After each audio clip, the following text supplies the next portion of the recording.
इसलिए नहीं पावन, ए धरा इसलिए नहीं पावन कि यहाँ बरसता है सावन, ए धरा है इसलिए पावन कि यहाँ बरसता है सावन, ए धरा इसलिए है पावन कि यहाँ हुआ है सुधा सागर का आगमन, ए धरा इसलिए है पावन कि यहाँ बरसता है धन, ए धरा इसलिए है पावन कि यहाँ कमल नगर है, इसलिए पावन कि यहाँ बरसता है धन।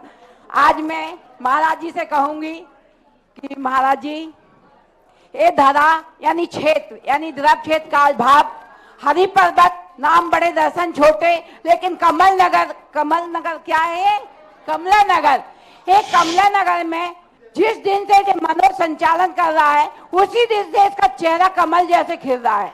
और माँ कमला नगर के आने के पहले 4 दिन से ही पहले चेहरा खुलता था और सारे लोगों का चेहरा खिल गया है, और मुझे तो यहाँ तक लग रहा है कि आपका भी चेहरा खिल गया है। ऐसा क्या है क्षेत्र का प्रभाव? ऐसा क्या है क्षेत्र का प्रभाव कि क्षेत्र के अनुसार भी आदमी की परिणतियां बदलती हैं, आदमी के स्वभाव बदलते हैं, नेचर बदलते हैं, दान देने के मतलब भाव हो जाते हैं। अब मैं ज्यादा ना पूछूं, कल पूछ लूंगी बस। अब आप क्षेत्र का प्रभाव बताइए, पूछ रहा तो बहुत कुछ था।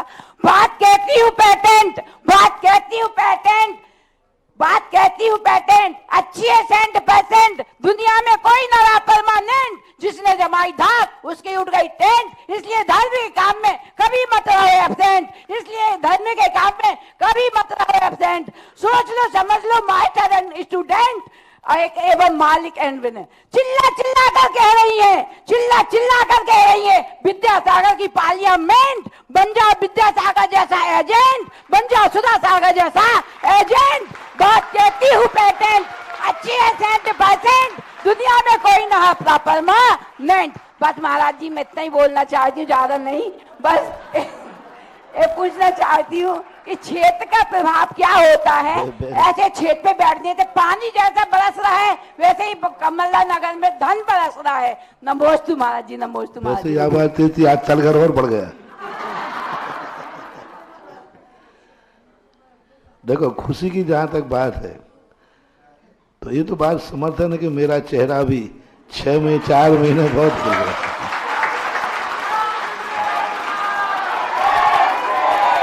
इसलिए नहीं कि आज तुमने दान बोला है, ये बात तो मैंने पहले दिन आते ही कह दी थी।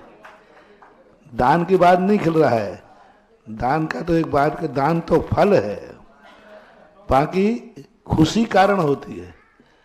तो कुछ ना कुछ स्थितियां ऐसी होती हैं।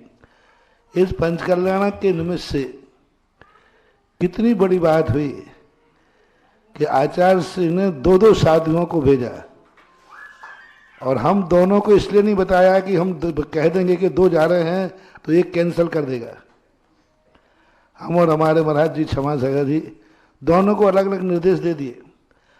यदि हम और क्षमा सागर को पता चल जाता कि 2 जाने जा रहे हैं तो हम लोग एक कैंसिल कर देते। तो आचार्य जी जानते थे कि इनका कैंसिल का आएगा, 2 की जाने की क्या जरूरत पड़ी उतने दिन, तो उन्होंने बताया ही नहीं। जब हमें पता चला तो आचार्य से कहा, बोले नहीं इसलिए तो हमने बताया नहीं था, तुमने पता कैसे कर लिया। तो कुछ ना कुछ स्थिति होती है कि यहाँ के लोग आचार्य श्री के लिए प्रार्थना कर रहे थे, तो आचार्य श्री ने कहा कि 1+2, वो आते तो अकेले आते, हम 2 को वोट दे देते अपनी बराबरी पर।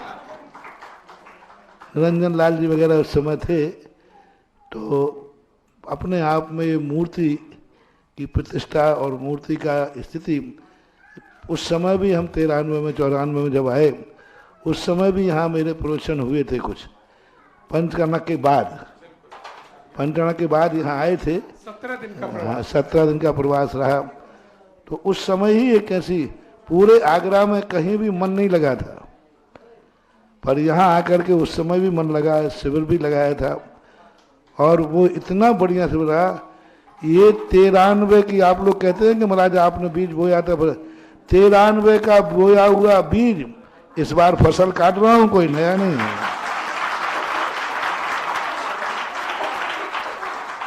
और जो बीज यदि अच्छा बोया था, अच्छे समय पे बोया था, तो फसल तो अच्छी होगी, और जब फसल अच्छी होती है तो किसान का चेहरा तो खिलेगा ही खिलेगा। सीधी बात है, बीज बोने वाले का यदि फसल लहरा जाए तो इससे बड़ी खुशी की बात क्या होती है। मंदिर का अभिषेक हो, चाहे समाज का प्रभाव हो, सब तरफ से जितनी उम्मीदें की थी बराबर वो बीज उतनी ही अच्छी से फसल के रूप में फल रहा है। और अब ये जो सब घोषणाएं हो रही हैं इनको देख करके, क्योंकि हमें इन सब की उस समय की भी रोटी हमने खाई है और अब भी रोटी खाई है, बहुत अंतर आ गया है। तो यही तो सब है, खुशी का है। बस साधु कुछ नहीं चाहता, आप लोगों का सद्विचार और सदाचार, आप लोग ऊंचाइयों पर बढ़ें, यही साधु की सबसे बड़ी खुशी होती है।